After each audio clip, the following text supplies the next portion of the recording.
Hello friends, मेरा नाम अनुराधा है और आज का जो विषय है वो थोड़ा अलग और ख़ास है क्योंकि मैं किताबी बातें नहीं करूँगी। आज रियल बातें करूँगी। तो हो सकता है आपको ये वीडियो पसंद आए, हो सकता है नहीं पसंद आएगा, और इसके साथ मैं शायरियाँ भी बीच बीच में बोलूँगी। तो आज हम बात करते हैं, जिसके लिए मैं 4 लाइनें पहले ही बोल दूँ। भाई पर रख विश्वास, भाई पर रख विश्वास, ईश्वर में आस्था। भाई पर रख विश्वास और ईश्वर में आस्था। मुश्किलें चाहे कैसी भी हो, मुश्किलें चाहे कैसी भी हो, निकाल लेंगे रास्ता। मुश्किलें चाहे कैसी भी हो, निकाल लेंगे रास्ता। तो जी हाँ दोस्तों, आज का जो विषय है वो भाई और परिवार के विषय में मैं बातें करूँगी। ये कहानी मैं आपको एक बताना चाहती हूँ जो एक रियलिटी है। बहुत सारे लोगों ने सुनी भी होंगी, समझी भी होंगी और देखी भी होंगी। और ऐसी कहानियाँ तो होती हैं, लेकिन इसमें कहानी में जो अलग बात है, अगर आप पूरा वीडियो सुनेंगे तो आपको समझ में आएगा। ये कहानी शुरू होती है एक ज़मींदार से। ज़मींदार के पास बहुत सारी ज़मीनें, बहुत सारा प्रॉपर्टी और बहुत सारा धन होता है। और ज़मींदार 2 शादियां कर लेता है। पहली पत्नी काफ़ी समझदार और सुंदर थी, जबकि दूसरी ज़मींदार की पत्नी एक ठीक ठाक नॉर्मल सीधी सादी लड़की थी। जब ज़मींदार दूसरी शादी करता है तो चालाक पत्नी जो पहली पत्नी रहती है वो सोचती है कि ठीक है, दूसरी पत्नी आ रही है, मेरे घर के कामों में और इन सब बातों में मेरी मदद ही होगी। वो यह सोचकर दूसरी शादी होने देती है ज़मींदार की। तो समय बीतता जाता है और पहली पत्नी से ज़मींदार को 2 बेटे 2 बेटियां होती हैं, और जबकि दूसरी पत्नी से ज़मींदार को 3 बेटे और 1 बेटी होती है। समय अच्छा खासा बीतता जाता है, बच्चे बड़े होने लगते हैं। तो ज़मींदार देखता है कि उसके पहली पत्नी के जो बच्चे हैं वो काफ़ी चालाक, समझदार, दुनिया को समझने वाले, बातों को समझने वाले और ज़मीन जायदाद के कामों में हाथ बटाने वाले होते हैं। जबकि यहीं दूसरी पत्नी के जो बच्चे होते हैं, तीनों बच्चे, वो शांत स्वभाव के, सीधे और सरल होते हैं। उनको बिजनेस, व्यापार, ज़मीन जायदाद से इतना कुछ लेना नहीं होता। धीरे धीरे समय बीतता जाता है। ज़मींदार अपने बड़े बेटों की पहले शादी करवा देता है, मतलब कि पहली पत्नी के दोनों बेटों की शादी करवा देता है, बेटियों की शादी करवा देता है। और धीरे धीरे उसका स्वास्थ्य खराब होने लगता है। तो देखते ही देखते ज़मींदार को लगता है कि अब मैं मरने वाला हूँ। वो सबको बुलाता है, समझाता है, और एक दिन ऐसा आता है कि अब उसे लगता है कि अब मैं इस दुनिया में नहीं रहूँगा। तो वो पूरे ज़मीन जायदाद का बंटवारा करके अच्छे से 5 बच्चों में, मतलब 2 बड़े पहली पत्नी के 2 बेटे और 3 बेटे जो दूसरी पत्नी के 3 बेटे थे छोटे, उन सब में सब पूरी प्रॉपर्टी का लिखा पढ़ी करके तब वो मर जाता है। धीरे धीरे समय और बीतता है तो जो दूसरी पत्नी के बच्चे होते हैं, 3 बच्चे, 3 लड़के, उनकी शादी विवाह बड़े बेटे, मतलब पहली पत्नी के 2 बेटे करवाते हैं और बड़ी धूमधाम से करते हैं और पूरा शादी अच्छे से करते हैं, घर परिवार चलाते हैं। धीरे धीरे समय बीतता जाता है। तो इसमें कुछ 4 लाइनें मैं बोलूँगी। पसंद आए तो वीडियो को लाइक ज़रूर कर दें। भाई के रिश्ते का सबसे खूबसूरत गहना, भाई के रिश्ते का सबसे खूबसूरत गहना, बस जैसे आज हो वैसे ही हमेशा रहना, बस जैसे आज हो वैसे ही हमेशा रहना। तो जी हाँ दोस्तों, जब समय बीतता है, सारे 4-5 भाइयों की शादी हो जाती है, परिवार बड़ा होने लगता है। जो पहले 2 भाई रहते हैं उनके भी बच्चे होने लगते हैं, और जो 3 भाई बाद के होते हैं उनके भी बच्चे होने लगते हैं। पर समय बीतता जाता है, सब कुछ होता है। लेकिन जब धीरे धीरे भाइयों के बच्चे बड़े होने लगते हैं, तीनों भाइयों के, तो वो समझदार होते हैं कि हमारा ज़मीन जायदाद कितना है। हमें समझ में आने लगता है उन्हें कि हमारा भी हक बनता है, ये तो बाबा की प्रॉपर्टी है। तो फिर बड़े भाइयों, जो पहली बीवी के 2 बड़े भाई थे, उनका दिमाग चलने लगता है कि कैसे इन 3 भाइयों को रास्ते से हटाया जाए।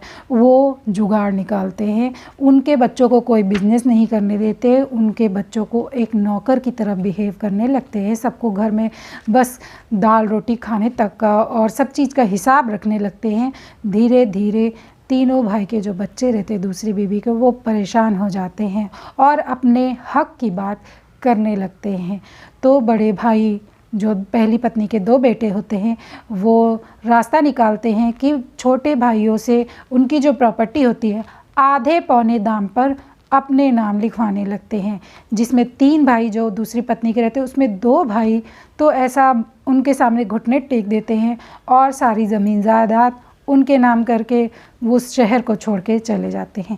लेकिन उसमें से जो एक भाई होता है, उसका बेटा, वो ज़िद पे अड़ा रहता है कि मुझे पूरी जायदाद में सही से पूरी तरीके से इज्जत सम्मान के साथ मुझे प्रॉपर्टी चाहिए।